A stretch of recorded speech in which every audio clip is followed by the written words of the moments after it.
السلام علیکم ورحمۃ اللہ وبرکاتہ۔ ناظرین کرام، اس وقت آپ دیکھ رہے ہیں سندرال میڈیا اور میں ہوں آپ کا میزبان طاہر جمیل۔ تو آئیے اپنے ٹاپک کے حوالے سے گفتگو کا آغاز کرتے ہیں۔ ناظرین، ہماری آج کی گفتگو کا ٹاپک ہے وہ بہن بھائی جو اپنے مہمانوں کے بچوں کی شرارتوں کی وجہ سے پریشان ہو جاتے ہیں، بچوں کو کچھ کہہ بھی نہیں سکتے، مارنا تو بہت دور کی بات ہے۔ تو اس مسئلے کا کیا حل ہے؟ تو ویڈیو چھوٹی سی ہے، آخر تک دیکھیں، انشاءاللہ بہت فائدہ ہوگا۔ ناظرین، اس مسئلے کو سلجھانے کے حوالے سے دو انتہائی اہم پوائنٹ میں آپ کے سامنے رکھوں گا۔ ایک ایک پوائنٹ پہ غور کریں، بہت مفید ثابت ہوں گے۔ ناظرین، پوائنٹ بیان کرنے سے پہلے ایک بات میں نہایت ہی ضروری سمجھتا ہوں، غور سے سنیں کہ مہمان اللہ تعالیٰ کی عظیم رحمت ہے، مہمان اللہ تعالیٰ کی خاص رحمت ہے، لہٰذا حتی الامکان کوشش کریں کہ ہماری وجہ سے مہمان کو تکلیف نہ ہو۔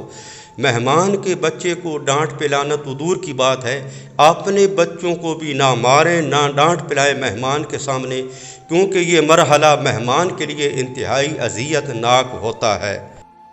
تو ناظرین، آئیے اب پوائنٹ کی طرف چلتے ہیں۔ پہلا پوائنٹ یہ ہے کہ کیا بچوں کی شرارتیں محض شرارتیں ہیں یا وہ شرارتوں کی وجہ سے کوئی نقصان کر رہے ہیں؟ اگر وہ کوئی نقصان نہیں کر رہے بلکہ صرف اور صرف شرارتیں کر رہے ہیں، انہوں نے شور برپا کیا ہوا ہے شرارتوں کی وجہ سے، اور آپ کے لیے ان کی شرارتیں ناگوار ہیں، تو بات یاد رکھیں کہ اپنے بچے شرارتیں کریں تو اچھے لگتے ہیں، دوسروں کے بچے شرارتیں کریں تو وہ ناگوار ہوتی ہیں۔ لہٰذا اگر ان کی شرارتیں صرف اور صرف آپ کے لیے ناگوار ہیں اور وہ شرارتوں کی وجہ سے کوئی نقصان نہیں کر رہے، تو خدا را انہیں کچھ نہ کہیں، اگنور کریں، آپ ان سے دور ہو جائیں، کسی اور کمرے میں چلے جائیں، مسجد میں چلے جائیں، مدرسے میں چلے جائیں، ان سے دور ہو جائیں اور ٹھنڈے دماغ کے ساتھ پھر ان کے قریب آئیں۔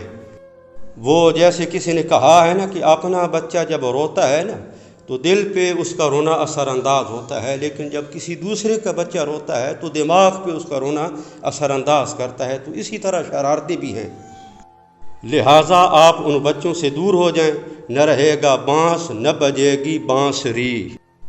دوسرا پوائنٹ یہ ہے کہ اگر آپ کو محسوس ہو، آپ کو لگے کہ ان کی شرارتوں کی وجہ سے کوئی نقصان ہوگا، تو آپ پھر بھی نہ ماریں، کوئی جھڑک نہ دیں، کوئی ڈانٹ نہ پلائیں، بلکہ پیار محبت سے آپ انہیں بازار لے کے جائیں آئس کریم کے بہانے یا کسی بھی چیز کے بہانے، تو ان کو الگ تھلگ کر کے آپ پیار کریں، دست شفقت ان کے سر پہ رکھیں اور تھوڑی سی ڈانٹ پلائیں، ان کا اکرام بھی کریں، آئس کریم بھی کھلائیں۔ تو اب تین چیزوں کا اثر ان پہ ہوگا، ایک تو آپ کے اکرام کا، آپ کے پیار کا، آپ کی ڈانٹ کا۔ تو جب وہ گھر میں آئیں گے اور کسی سے ڈرے نہ ڈرے، کم از کم وہ آپ کا لحاظ کریں گے۔ اللہ رب العزت ہم سب کو مہمان کا اکرام کا ماحقہ نصیب فرمائے۔ دعاؤں کی درخواست، آپ کا میزبان طاہر جمیل۔ السلام علیکم ورحمۃ اللہ وبرکاتہ۔